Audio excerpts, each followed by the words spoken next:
Good morning, friends.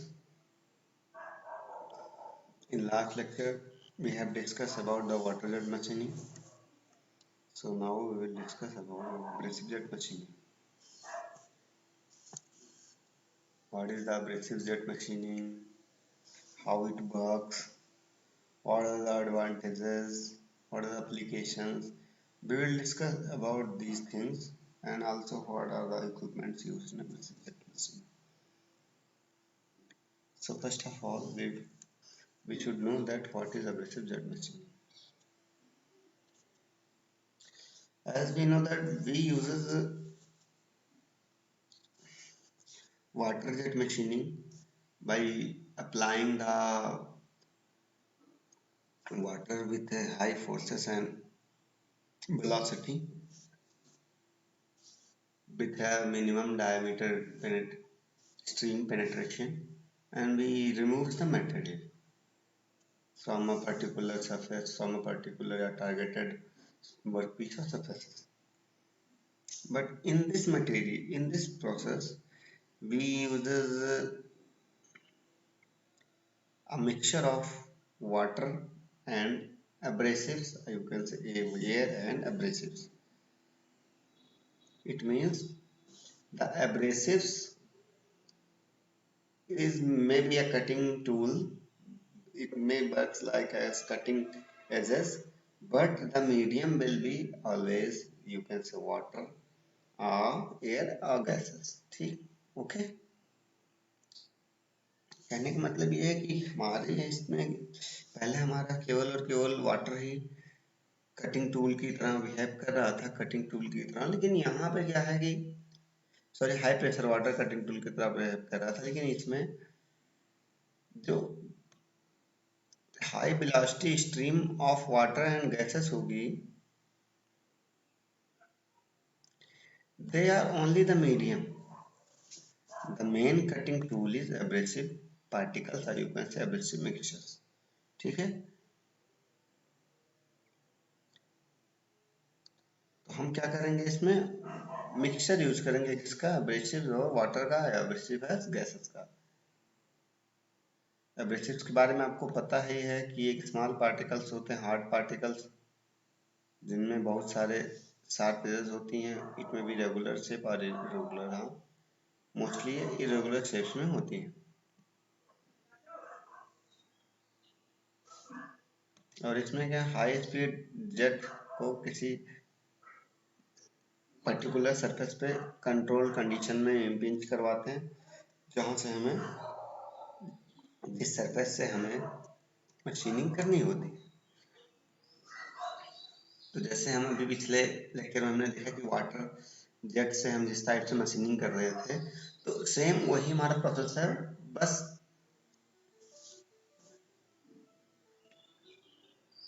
बस last में हम क्या करेंगे, वाटर जेट जहाँ से फॉर्म हो रहा है उसके जेट के नोजल के जस्ट पहले हम मिक्स कर देंगे ऐसे पार्टिकल्स को। ठीक,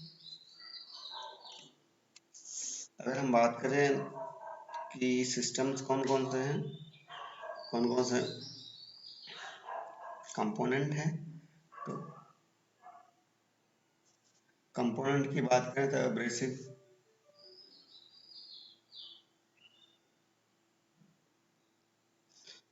अब्रेसिव डिलीवरी सिस्टम है हमारे पास। उसके बाद में हमारे पास कंट्रोल सिस्टम है, पंप है कुछ, सॉरी, नोजल्स हैं,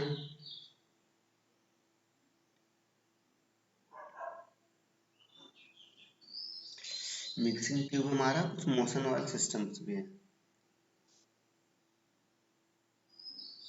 मोशन सिस्टम क्यों देते हैं कि हमें थोड़ा सा मिक्सिंग करना रहता है, इसलिए हम कुछ वाइब्रेटिंग सिस्टम्स प्रोवाइड कराते हैं।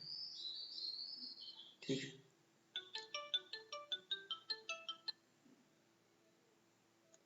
आगे चलते हैं थोड़ा सा। सपोज ये सारी सिस्टम्स हैं हमारे, फ्लो करा रहे हैं वाटर को, ये यहाँ पे जो आ रही है ये हमारी हो जाएंगी एब्रेसिव मिक्सर सिस्टम। ये हमारी एब्रेसिव को नोजल में फ्लो करा रही है। आगे और हम थोड़ा सा सही से देखेंगे। एब्रेसिव डिलीवरी सिस्टम से देखते हैं क्या है।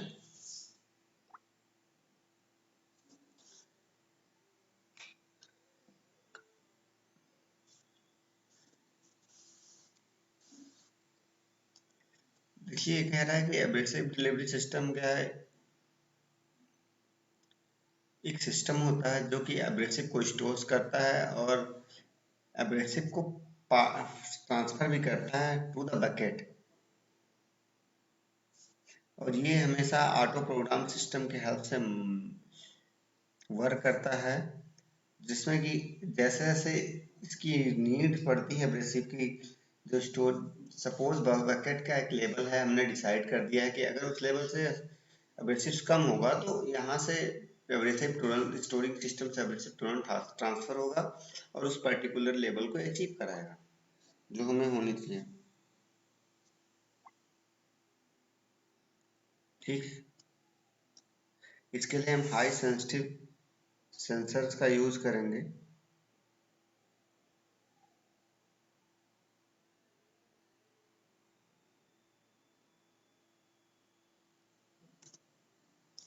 अगर मैं कंट्रोल सिस्टम की बात करूं, सारी चीजें हम ऑटोमेटेड सिस्टम में कंट्रोल में रखेंगे।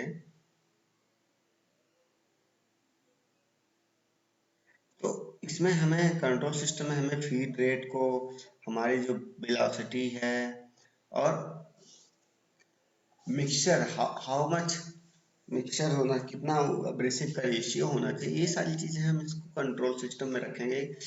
ये सारी चीजों को हम कंट्रोल करेंगे, सारी चीजें ऑटोमेटिकली रहेंगी और उनको हम कंट्रोल करेंगे। पंप की बात करें तो पंप को भी हम इन्हीं प्रोग्रामिंग सिस्टम से भी कनेक्ट कर देंगे, लेकिन पंप वर्क करेगा उन डेटास पे जो प्रोग्रामिंग सिस्टम के थ्रू हमें यहाँ पे मिलते हैं। पंप तो आपको पता ही, इंटेंसिफायर पंप मेनली यूज होता है और मशीनिंग में।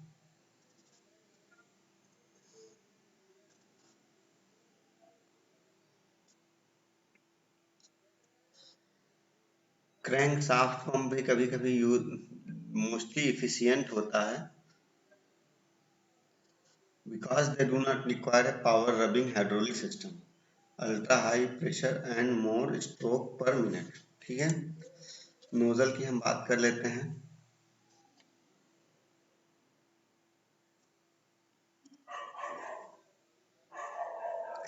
अब एब्रेसिव जेट मशीनिंग में हम टू स्टेज नोजल को यूज करते हैं। पहला जो हमारा है, वाटर पास करता है small diameter jewels orifice from a narrow jet. उसके बाद में क्या होता है, abrasive particles are accelerated by the moving stream of water and they passes into a long hollow cylinder ceramic mixing tube.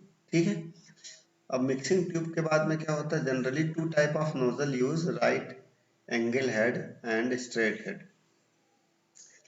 पहले हमारा क्या होगा कि हम हाइड्रोलिक प्रेशर के थ्रू वाटर को एक स्ट्रीम थिन स्ट्रीम के थ्रू पास कराएंगे। उसके बाद हम वाटर जो कि फ्लो करा के लेके जाएगा हमारे एब्रेसिव पार्टिकल्स को, फिर वो मिक्स होंगे एक मिक्सिंग चैम्बर में। उसके बाद फिर ये हाई वेलोसिटी से पास करेंगे। तो दो स्टेज के नोजल हम यूज करते हैं। अगर आप यहाँ पे देख सकते हैं, यहाँ हमारा वाटर आ रहा है, ये पहला स्टेज हो गया। फिर ये एब्रेसिव को फ्लो करा के, यहाँ से फ्लो करा के लेके आ रहा है, यहाँ पे ये मिक्स हो रहे हैं। इसके बाद ये पूरा यहाँ से निकलेंगे। तो ये दो स्टेज के हो गए हैं। यहाँ पे आप देख सकते हैं, ये पूरी मिक्सिंग ट्यूब है। ठीक है,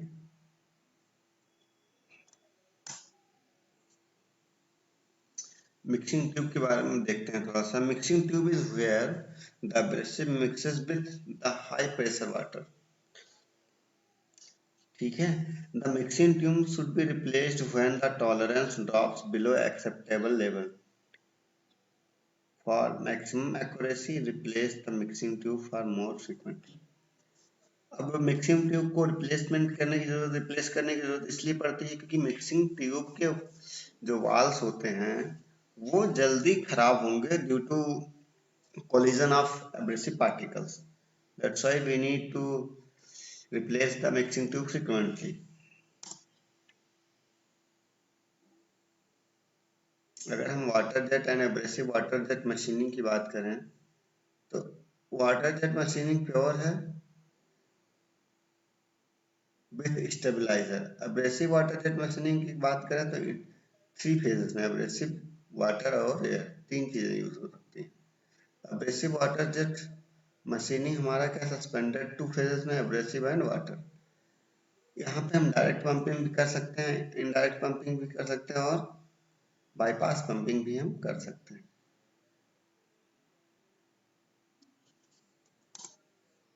मोशन सिस्टम की हम बात करते हैं।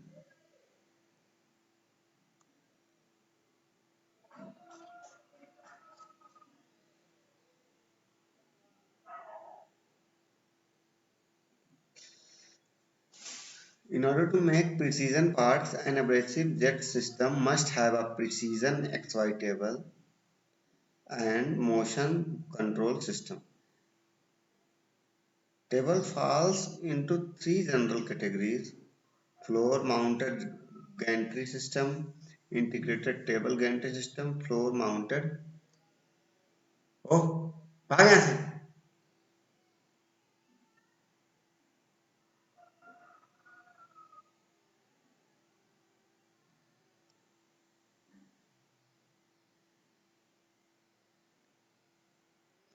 floor mounted gantry system, integrated table gantry system, and last one is floor mounted cantilever system.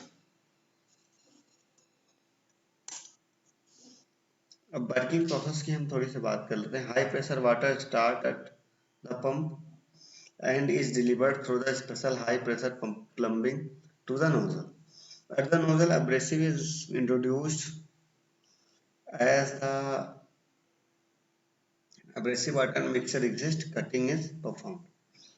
Simple सी बात है कि हमने पहले हाई प्रेशर वाटर को हमने नोजल के थ्रू भेजा पहले स्टेज में, तो नोजल में हमारा क्या एब्रेसिव मिक्स हुआ, फिर एब्रेसिव मिक्स जब हो गया उसके बाद में एग्जिट करेंगे इस मिक्सचर को, एब्रेसिव वाटर मिक्सचर को, और उससे हमारी कटिंग परफॉर्म होगी।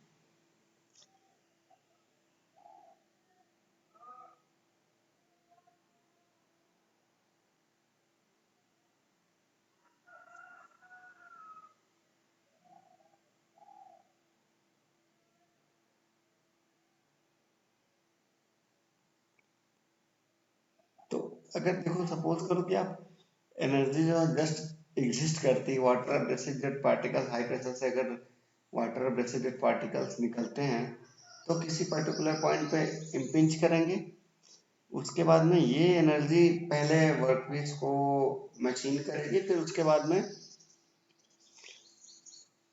जो हमारा है कैश टैंक में चली जाएगी, वहां पे डेसिपेट हो जाएगी।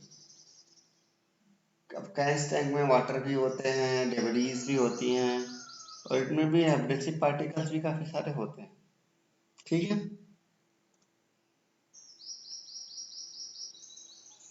ये हमारा फिगर है water jet and abrasive water jet machining का।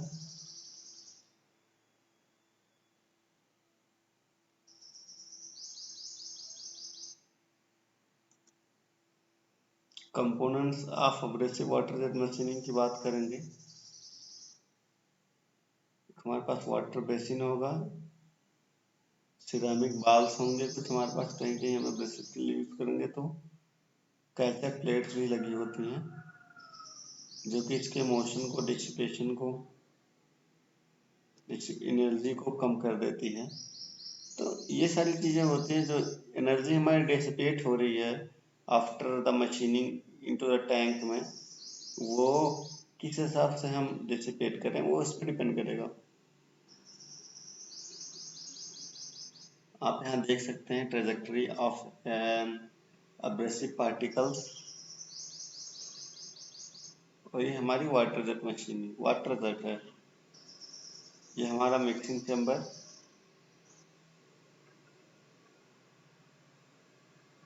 अब आप देख सकते हो जो एब्रेसिव पार्टिकल्स की ट्रेजेक्टरी है वो फोकसिंग ट्यूब से किस तरह से इंटरेक्ट कर रही है, तो इसी के लिए हमें जरूरत पड़ जाती है कभी फ्रिक्वेंटली चेंज करने के लिए मिक्सिंग चैम्बर को।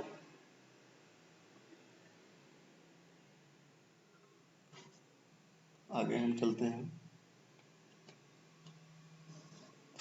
सपोज हम यहाँ से गैस या हाई प्रेशर वाटर को सप्लाई कर रहे हैं सप्लाई टैंक से, फिर यहाँ जो ग्रीन वाला चैम्बर आपको दिख रहा है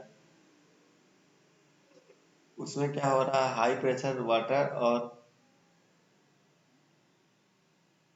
एब्रेसिव पार्टिकल्स मिक्स हो रहे हैं, और ये जो वाइब्रेटर येलो ब्लॉक्स लगा हुआ दिख रहा है आपको, उसकी हेल्प से हम इसको वाइब्रेशन देते हैं, वाइब्रेशन प्रोवाइड कराते हैं, जो कि हमें मिक्सिंग को हेल्प करता है। ठीक है, और आफ्टर मिक्सिंग ये फूड कंट्रोल वाल्व के थ्रू रेगुलेट होके हैंड होल्डर के थ्रू नोजल पकड़ा हुआ है, इस हिसाब से ये वर्कपीस पे पर्टिकुलर पॉइंट पे हम इम्पिंच कराते हैं जहाँ पे हमें मशीनिंग करनी होती है। ठीक है, तो यहाँ से आप देख सकते हैं एक प्रॉपर पूरा फिगर बना हुआ है पूरे प्रोसेस का कैसे क्या होता है। ठीक है, आगे चलते हैं।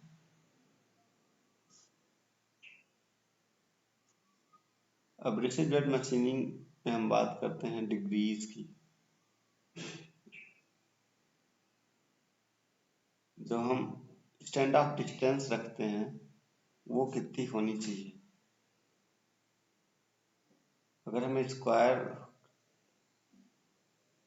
बनाना है होल, अगर हमें मतलब डायमीटर 0.5 mm तक रखना है तो stand of distance nozzle tip distance हम 0.75 mm रखेंगे। अगर हमें 0.7 mm रखना है तो हम नोजल डिस्टेंस 1 mm रखेंगे। अगर हमें 1 mm रखना है डायमीटर तो हम डिस्टेंस 1.5 mm रखेंगे, और हमें अगर 1.5 mm रखना है डायमीटर तो नोजल टिप डिस्टेंस हम रखेंगे 2 mm के। ये हमारे फिगर में दिख रही है।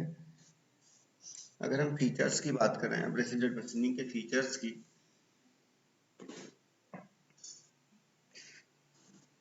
तो मेन फीचर्स हैं कि टॉलरेंस ऑप्टेनेबल है,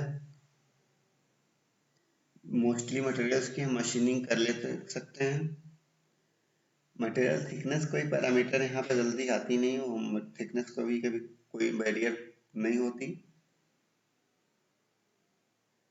काफ़ी एक्यूरेट प्रोसेस है और स्टेबल भी है। पूरा कंट्रोल एब्रेसिव जेट्स का हम यूज़ करते हैं यहाँ पे। तो ये सब फीचर्स हैं इसके।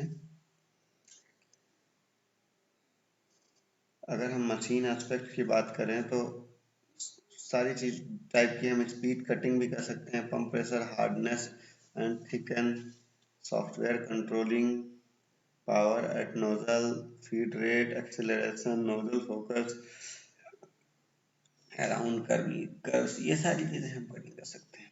सारी चीजें कंट्रोल भी हो सकती हैं इसमें।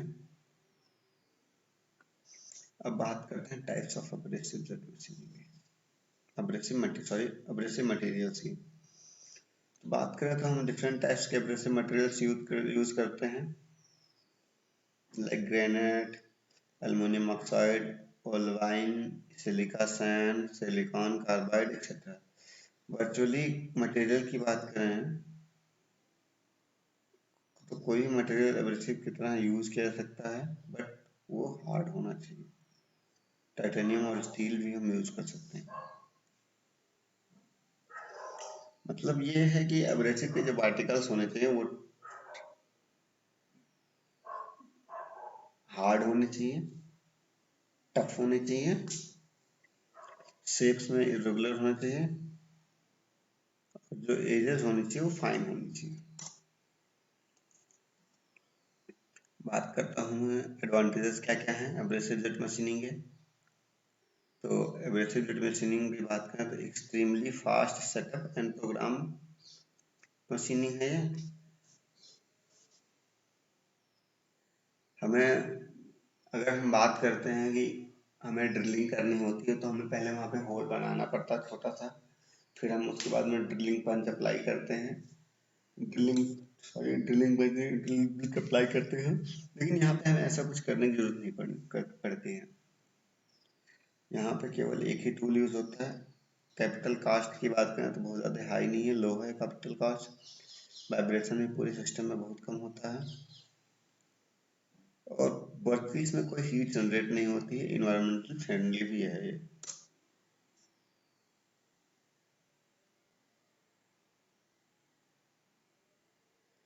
तो अगर और थोड़ी सी बात करें, फास्ट सेटअप प्रोग्रामिंग है, आपको पता है लिटिल फिक्सर की जरूरत पड़ती है सभी पार्ट्स के लिए।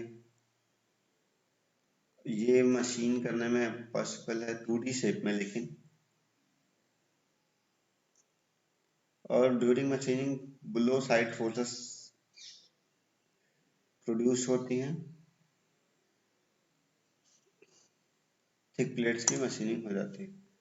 अगर हम कुछ डिसएडवांटेजेस की बात करेंगे तो मेटल रिमूवल रेट थोड़ा लो है,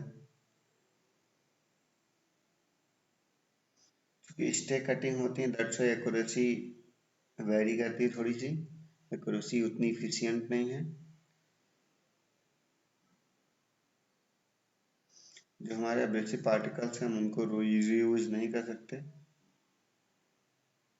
और तो जब हम मशीनिंग करते हैं तो 0.5 mm से अगर थिकनेस ज़्यादा बढ़ाएं तो वहाँ टेपर आ जाता है, ये भी एक प्रॉब्लम है।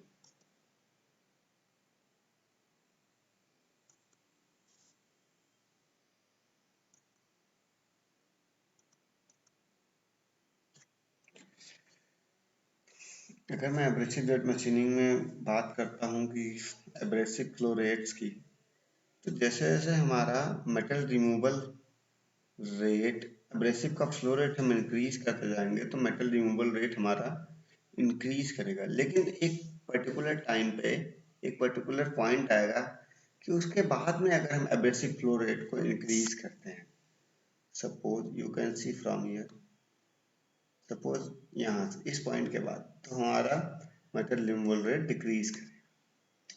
सेम ऐसे ही दूसरे के लिए इस पॉइंट के बाद अगर हम एब्रेसिव फ्लो रेट इंक्रीज करेंगे तो मेटल रिमूवल रेट डिक्रीज करेगा। यहाँ भी वही चीज़ है कि अगर हम यहाँ पे आके एब्रेसिव फ्लो रेट को और इंक्रीज करेंगे तो मेटल रिमूवल रेट डिक्रीज करेगा। ठीक है, तो हायर मटेरियल रिमूवल रेट के लिए ये पर्टिकुलर पॉइंट है, ये मैक्सिमम मिक्सिंग रेशियो है। इससे ज़्यादा अगर हम करेंगे तो फिर मटेरियल रिमूवल रेट इंक्रीज नहीं करेगा, इट में डिक्रीज।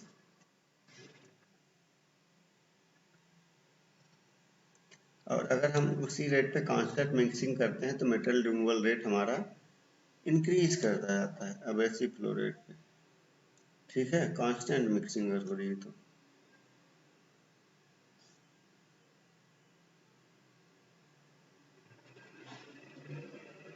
सपोज करो अगर हम गैस के प्रेशर को इंक्रीज करते जाते हैं तो एक पर्टिकुलर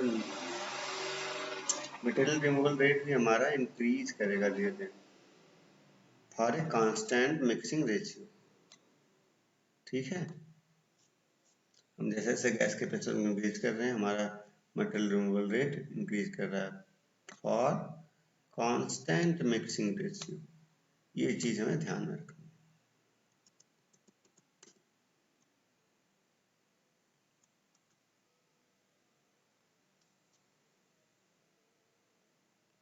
यही हम बात कर रहे थे कि आप देख सकते हो जैसे जैसे इस पर्टिकुलर पॉइंट तक की बात करूंगा, यहाँ तक हमारा मिक्सिंग रेशियो है तो कटिंग एबिलिटी इंक्रीज कर रही है, लेकिन उसके बाद अगर मिक्सिंग रेशियो को इंक्रीज कर रहे हैं, सपोज यहाँ कर दें, तो आप देख सकते हैं कटिंग एबिलिटी डिक्रीज हो रही है।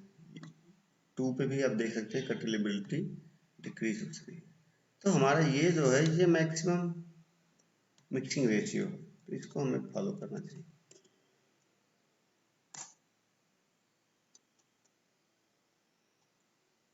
ठीक है,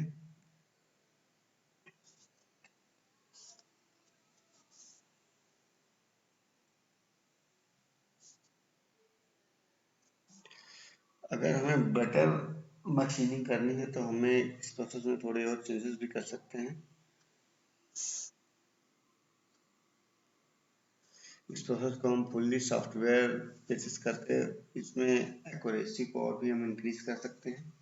तो ठीक है, आज के लेक्चर में बस इतना ही, बाकी चीज़ें हम आगे डिस्कस करेंगे। Thank you.